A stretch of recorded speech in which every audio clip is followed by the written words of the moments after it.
പ്രൊഫസറെ, നമുക്ക് മീരയുടെ ആത്മഹത്യാ ശ്രമത്തിൽ നിന്ന് തന്നെ തുടങ്ങാം.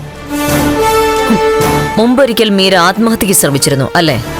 അതെ. ആ വിവരം പ്രൊഫസർ മീരയുടെ വീട്ടുകാരെ അറിയിക്കാതെ മൂടിവെച്ചു. എന്താ കാര്യം?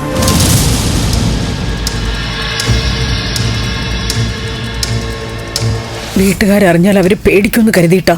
ഹാ, അന്ന് മീര മരിച്ചിരുന്നുവെങ്കിൽ അതും വീട്ടുകാരെ അറിയിക്കില്ലായിരുന്നു അല്ലേ? മാഡം, അന്നത്തെ മീരയുടെ ആത്മഹത്യാ ശ്രമം യഥാർത്ഥത്തിൽ ഒരു കൊലപാതക ശ്രമമായിരുന്നില്ലേ?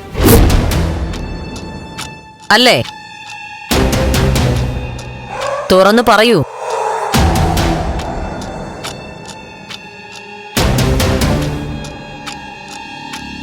സത്യം പറഞ്ഞ തെറ്റിന് മാത്രമേ ശിക്ഷ കിട്ടൂ. കള്ളം പറഞ്ഞ തെറ്റിന് കിട്ടുന്ന ശിക്ഷ കൂടാതെ കള്ളം പറഞ്ഞതിനും കിട്ടും ശിക്ഷ. സത്യത്തിൽ അത് ആത്മഹത്യാ ശ്രമം തന്നെയായിരുന്നു.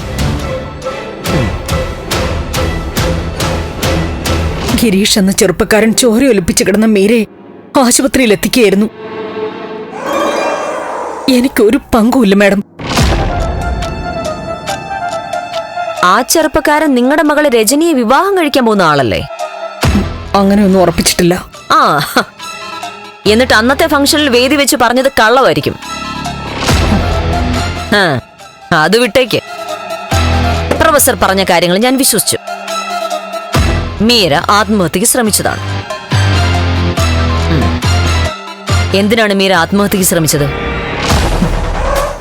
നീ ഇഷ്ടപ്പെട്ട ഒരാളുണ്ടെന്ന് മുൻപ് നീ എന്നോട് പറഞ്ഞിരുന്നു. അയാളെ വിവാഹം കഴിക്കാൻ നന്ദനുമായുള്ള വിവാഹം വേണ്ടെന്ന് വെക്കുകയാണെന്നും പറഞ്ഞു. അവന്റെ പേര് പോലും എനിക്കറിയില്ല.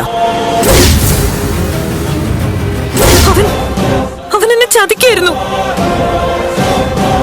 എനിക്ക് വാക്ക് തന്നു, ഒരുപാട് പ്രതീക്ഷകൾ തന്നു.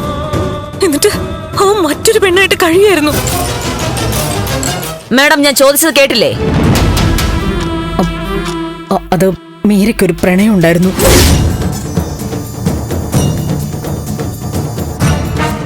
ആ പ്രണയം ഫെയിലായി.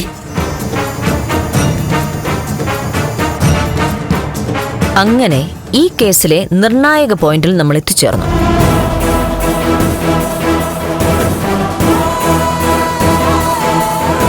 മീരയ്ക്ക് ഒരു പ്രണയമുണ്ടായിരുന്നു. മറ്റാർക്കും അറിയാത്തൊരു പ്രണയം അല്ലേ? ആരാണ് കാമുകനെന്നറിയോ? ഇല്ല, അറിയില്ല. അത് വെറുതെ. മീരയുടെ രഹസ്യങ്ങൾ അറിയാവുന്ന ഒരേ ഒരാൾ പ്രഭാവതി മാഡം അല്ലേ?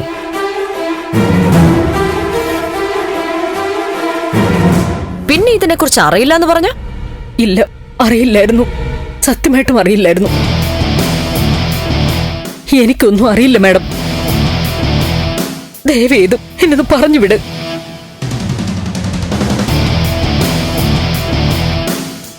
എനിക്ക് ടെൻഷൻ കയറിയാൽ അറ്റാക്ക് വരും. കൊന്നവർക്ക് മരിക്കാൻ പേടിയോ? നോ, ഞാൻ ആരെയും കൊന്നിട്ടില്ല. അപ്പൊ മീരെ കൊന്നത് ആരാ? എന്തൊക്കെ മാഡം നിങ്ങൾ ഈ ചോദിക്കുന്നത്? ഒരു തരിമ്പ് പോലും ദയയില്ലേ നിങ്ങൾക്ക്? അത് ഞാൻ നിങ്ങളോട് ചോദിക്കേണ്ട ചോദ്യമല്ലേ? ഒട്ടും ദയയില്ലായിരുന്നോ നിങ്ങൾക്ക്?